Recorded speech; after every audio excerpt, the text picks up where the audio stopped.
Namaste. As on today, 30% of all China coronavirus cases in Bharat have in some form been linked to the Tablighe Jamaat event, the Nizamuddin Markaz in Delhi. Now the entire nation is in a state of shock because they did not know that so many people went to that event from different parts of the country. Especially a state like Tamil Nadu, the people of Tamil Nadu are in a state, they don't know that almost more than 1,000 people have gone to that event there. And today Tamil Nadu ranks number 2 in the overall virus cases, the coronavirus cases in Bharat. After the event happened on 13th and 14th of March, there was a directive by the government of Delhi for the people to vacate from there. There were more than 8 to 10,000 people who had gathered there. And slowly people went back to the different parts of the country. The initial cases came of Indonesian Muslims in Telangana, where they were identified and then quarantined. And we saw that some of their people who came in contact with the Indonesian Muslims, they also got infected. Today after the raid happened on March 30th, there is a big debate that is happening right now in the country about why that event was allowed to be held and that it was an intelligence failure. Unfortunately, the entire blame game has started instead of putting the responsibility where it belongs. We can come to the debate of whether it was an intelligence failure, whether police could have done better later. But the first point remains that the responsibility of the people who are holding an event is very high, especially when the people of that particular community, they hold the leadership in high esteem. To give you a corollary, the Rashtriya Swayamsevak Sangh Akhil Bharatiya Prathinidhi Sabha, which is the annual general body meeting, was to be held in Bangalore on the same dates. The leadership of the RSS called off the meeting, keeping in view the special situation that the country was in. The people who were the attendees who were supposed to come, some of them did not start, and people who had already started, they went back to their homes. That is probably the big difference between organization which cares about the country and leadership which holds the country's well-being in disdain.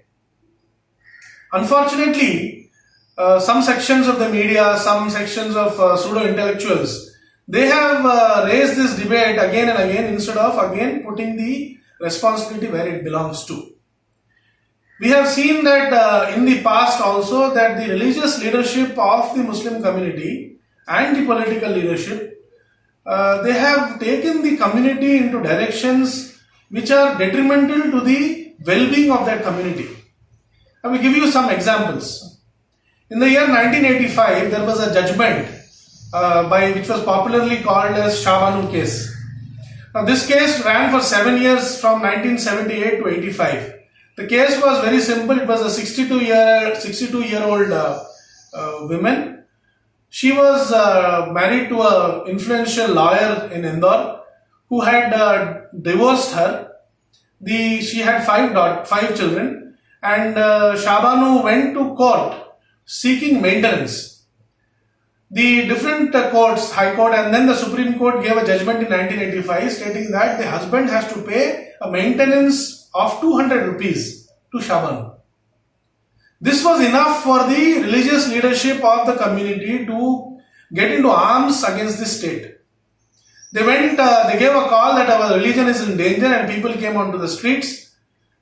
Later the government, which was headed by Sri Rajiv Gandhi ji, they had to pass a bill annulling the court's judgment, and then unfortunately an opportunity that the country had, that the Muslim community had to reform was lost. Just because there was pressure from the religious and the political leadership of that community. Then we come to a year 2002. I am currently talking about only issues that are internal to the community, where we can clearly see the difference in the disdain of the leadership. In 2002, the entire country was happy that Dr. APJ Abdul Kalam became the president of the country. This was a great opportunity to present. I mean, he was respected all over the country. But unfortunately, again, the intellectual leadership within the Muslim community, it was not in favor of treating him as a good Muslim. There was an article by Dr. Rafiq Zakaria, who is an Islamic scholar and also a Congress leader, who had written in this article stating what is Muslim about Kalam. And he writes that he is a good scientist, but you cannot call him a good Muslim. Why? Because he reads the Gita, he holds the other Devi Devatas of the Hindu community also in esteem.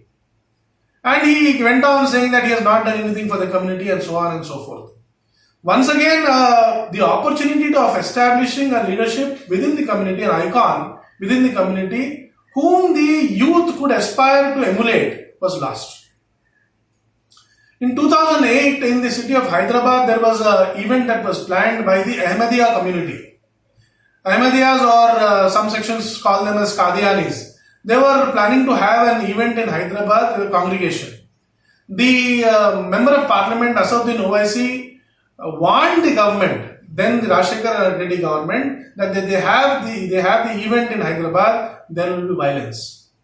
Why? Because they feel, the Sunni Muslim community leadership felt, that the Ahmadiyyas are not Muslims. Once again, the intellectuals were silent. The political leadership of that community took the community into a direction against the state. Then we come to the year 2013. His brother Akbaruddin Owaisi, who is also an MLA and represents the All India MIM in the Assembly of Telangana, then Andhra Pradesh. In 2013, he gave a speech in which we are all aware that he said, you remove the police for 15 minutes and then you will see what the Muslim community can do.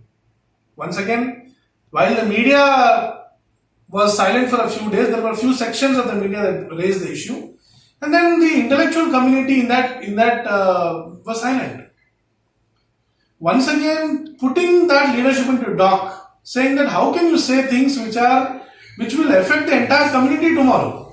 That there will be a huge trust deficit in the country. That opportunity of the leadership was lost. Intellectual leadership was lost. Then in 2019, we had this instant triple talaq judgment, where the courts declared that instant triple talaq was void. Once again, you have the community leaders coming forward saying that it is an attack on our religious beliefs. Again, we have complete silence from the intellectual community. Now in 2020, in this Nizamuddin Markaz issue also, we see that the so-called intellectual leadership, they are raising questions saying that why was the government intelligence silent? Why did they allow? We are aware that the people who came on tourist visas and they came there to attend a meeting. Now if the intelligence people had gone inside and said they had inquired, they had done some snooping around, then the same people would have said that you are not allowing us freedom. There is a video that was circulated by the local police station on 23rd of March, where you can see that he was talking to the leaders who are from the Markaz, stating that you already we have given you warning, we have given you a notice that and you have not vacated, and we are warning you if you don't vacate within a few days, then we will raid. Which clearly shows that after the event happened on 14th, there were continuous communications asking the people from there to vacate. And still we had 2,500 people within the community. In that video, we also see that the policeman asks who are there inside. And they respond that there are only people from Varanasi, Lucknow there, and there are no foreigners. Now, we saw that when the raid actually happened, the police went into the Markaz on 30th, lot of foreigners were found there. Once again, the intellectual leadership was silent.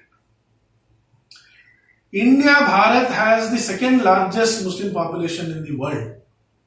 And after Indonesia, we know that they follow to a large extent, they follow their native culture also. While their religion is Islam, they follow Islam as a religion.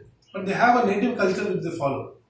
Similarly, there is an opportunity in Bharat where the native Bharatiya culture can be adopted instead of following an Arabic version. And the Indian Muslim community can show the way to the world about how indigenization of a religion can be done. But unfortunately, the religious and the political leadership and a few sections of the media and intellectuals, they are not allowing the right leadership to evolve, to emerge within that community. And if we wish anything good for the community, we must wish and pray that a proper intellectual leadership emerges in the community so that the trust deficit that is there within the entire country with that community is gone, and there will be more harmony and there will be progress.